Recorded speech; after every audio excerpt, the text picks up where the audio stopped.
Welcome to our channel. Today we are going to learn the development of pituitary, pineal and adrenal embryology. So first let us know the development of Hypophysis cerebri. It is also known as the pituitary gland. So first there is the roof of the stomatium. Here you can see the roof of the stomatium.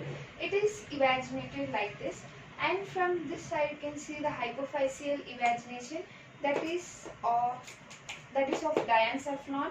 And even from diencephalon there is also a pineal evagination, from which the pineal gland develops.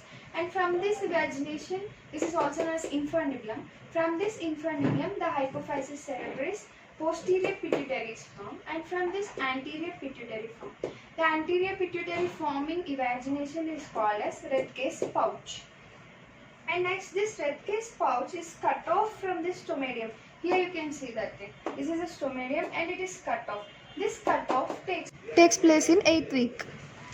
It cut off from the stomatium. And next, here you can see this is the floor of the glands. And one more thing important is that from the roof of the stomatium, this cut off, and from the floor of the diencephalon, this infundibulum is formed. So here the red case pouch cut off from the stomatium. Next, here you can see the foregut. The foregut is in the continuation of this stomatium, because stomatium is developed into mouth and foregut we know is the gut.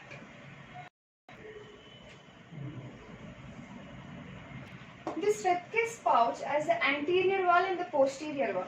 The anterior wall forms the anterior pituitary, and the posterior wall forms the pars intermedia. So what is the pars intermedia? All that we'll see in this next diagram.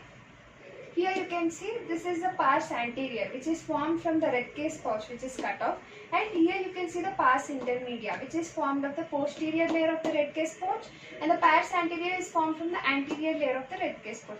Now this posterior pituitary gets fused with the anterior pituitary gets fused with the posterior pituitary. So the posterior pituitary is nothing but the continuation of the neuroectoderm, and the anterior pituitary is from the red case pouch. In the later life, the red case pouch is in the form of the roof of the nasopharynx, and it remnants sometime from the tumor, and that tumor is called the craniopharyngiomas, which is related to the sphenoid and also nasopharynx. Why it is related to nasopharynx? Because it is present in the present life in the roof of the nasopharynx.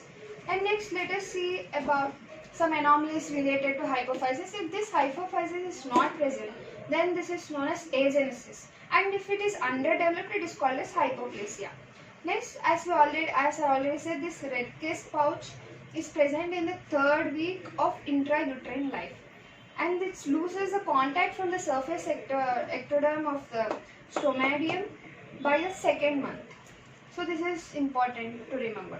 Next, about the pineal gland. Pineal gland is just so simple in the development.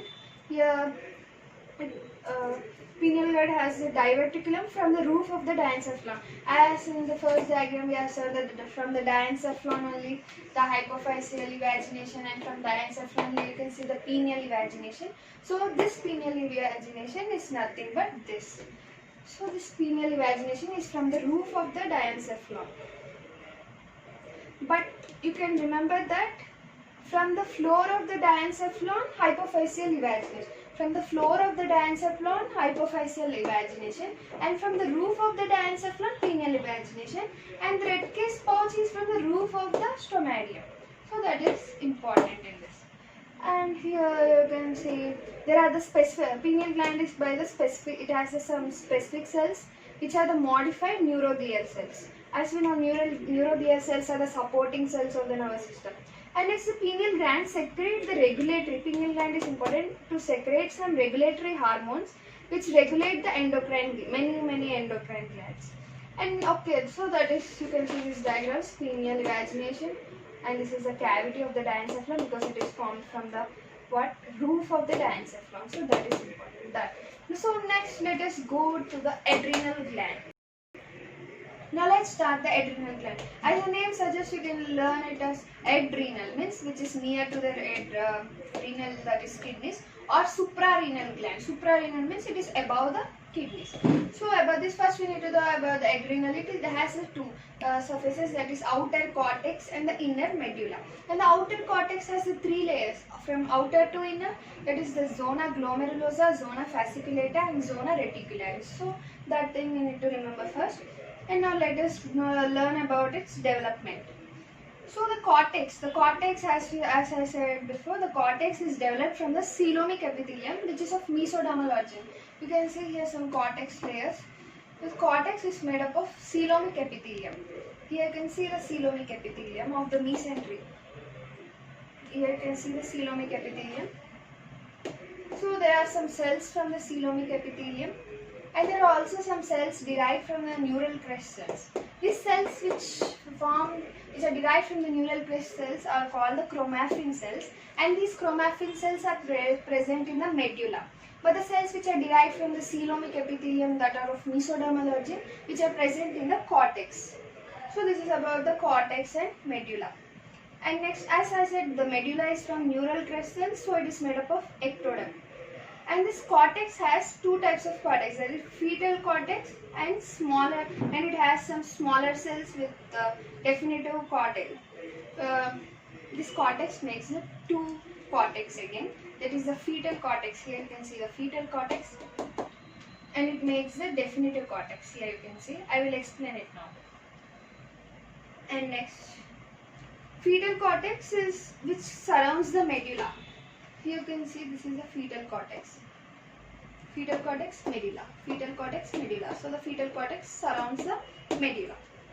And next, the fetal cortex are the first form cells. So this is important. The fetal cortex cells are the first form cells, and which are eosinophilic, and they disappear after the birth. So the name is given as fetal cortex. So it is present only in fetus. And next, the late fetal period start cortical differentiation. This cortical differentiation, as I said, the zona glomerulosa, the zona fasciculata and the zona reticularis. This differentiation starts late fetal period, and the zona glomerulosa and the zona fasciculata persist at birth, even at birth. But the zona reticularis, that is the innermost layer of the cortex, the zona reticularis forms at the end of the third year of the birth. So this is important to remember. And next is supracranial gland is larger than the fetal kidney. So this is important. This gland before birth, that is in the fetal life, it is greater than the kidney, fetal kidney, but later it becomes smaller than the kidney. Next, the size of the gland decreases during the first year of the postnatal life. And the medulla is similar to the postganglionic sympathetic neurons, and the preganglionic sympathetic neurons terminate in relation to the them. Here you can see the sympathetic ganglion cells, which are also derived from the neural crest cells, and here you can see the cells which are also derived from the neural crest cells, and these are the cells from the coelomic epithelium. This is the neural tube. So the cells which are surrounding the neural tube are the neural crest cells. Now let us understand about this diagram of the adrenal cortex and medulla. So here you can see the innermost is the medulla, and next there is a fetal cortex. As I already said, this is present only in fetus.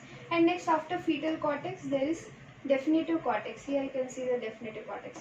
And after the definitive cortex, you can see definitive cortex is what in which there are three layers, that is the zona glomerulosa, zona fasciculata and the zona reticularis.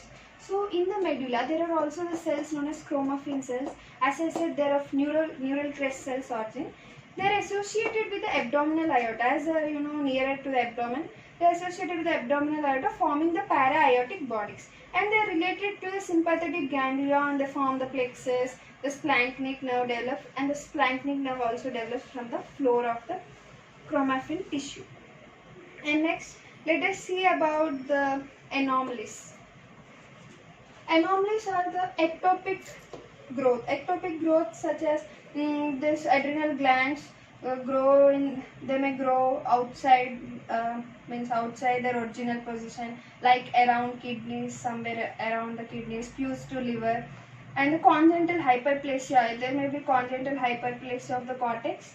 And in males, there may be adrenogenital syndrome, that is, they may show the secondary sexual characters early in their life.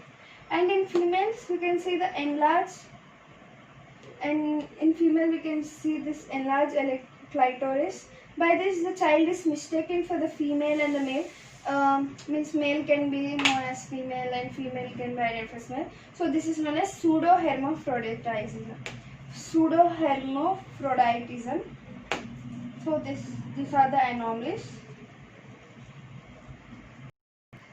Next ones are orally. I am going to say about the time, means the weeks of in which these structures are formed. In the third week, the infundibulum diverticulum developed from the floor of the third ventricle. As you know, from the third of the floor ventricle means from the diencephalon floor. Here in this diagram you can see from this diencephalon floor. And in the fourth week, the rectus pouch project from the roof of the stomatium. You know the rectus pouch. In the third week, from the floor, from the roof. This is from the roof because this is roof, and this is from the floor. So this thing you can see. And next in the fifth week. So these are in order: third, fourth, fifth, eighth. So you can remember it this like this: third, fourth, and then the fifth one is in adrenal gland development. Adrenal gland develops in fifth week. And in the eighth week, the rectus pouch loses its connection with the oral cavity. Here you can see this takes place in the eighth week. So we can remember in order like the third week, fourth week, fifth week, and eighth week. So done with this. If you have any queries regarding this, you can comment. I hope you like this, and please like, share, and subscribe. See you in the next video. Bye.